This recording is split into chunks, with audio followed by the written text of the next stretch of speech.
তরকারি রান্না করার জন্য আমি তেলাপিয়া মাছ নিয়ে নিলাম। আজকে আমি তরকারিটা তেলাপিয়া মাছ দিয়ে রান্না করব।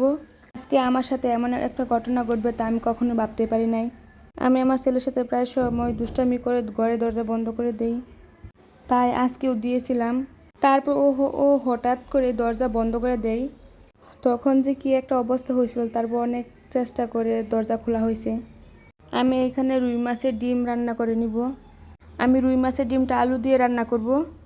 তার জন্য আমি সব ধরনের মশলা দিয়ে দিব। আমার ভিডিওটি যদি আপনাদের কাছে ভালো লাগে অবশ্যই লাইক কমেন্টস করবেন আর ফলো দিয়ে পাশে থাকবেন। আমি আজকে একটু জাল জাল করে রান্না করব ডিমটা, তার জন্য বেশি পরিমাণে মরিচ দিয়ে দিলাম। এখন মশলাটা যাতে ভালো করে কষানো হয় তার জন্য পানি দিয়ে দিব। আমি মাছের ডিম অনেক পছন্দ করি, যে কোনো মাছের ডিমেই। এখন আমি ঢাকনা দিয়ে ডেকে দিব মশলাটাকে।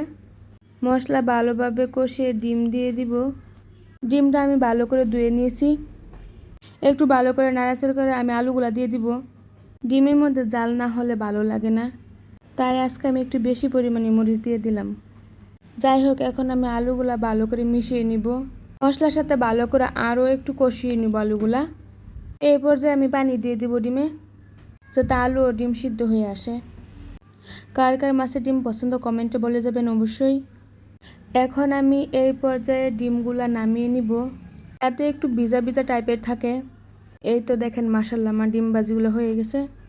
এই বছর আমি কাঁঠালের বিচি খাই নাই। কাঁঠালের বিচি দিয়ে অনেক তরকারি খাইছি, কিন্তু টেলে খাওয়া হয় নাই, শুধু অলসতার কারণে। তাই ভাবলাম আজকে একটু টেলে নেই। বিচিগুলো গরম গরম অবস্থায় অনেক ভালো লাগে। আমি একটা বই অর্ডার করেছিলাম, বইটা এসেও পড়েছে। আমার সামনে যেহেতু এক্সাম, তাই এখন থেকেই পড়াশোনা শুরু করতে হবে। ছেলে বলতেছে একটু গাড়িতে উঠবে, তার জন্য তাকে গাড়িতে উঠানো হয়েছে।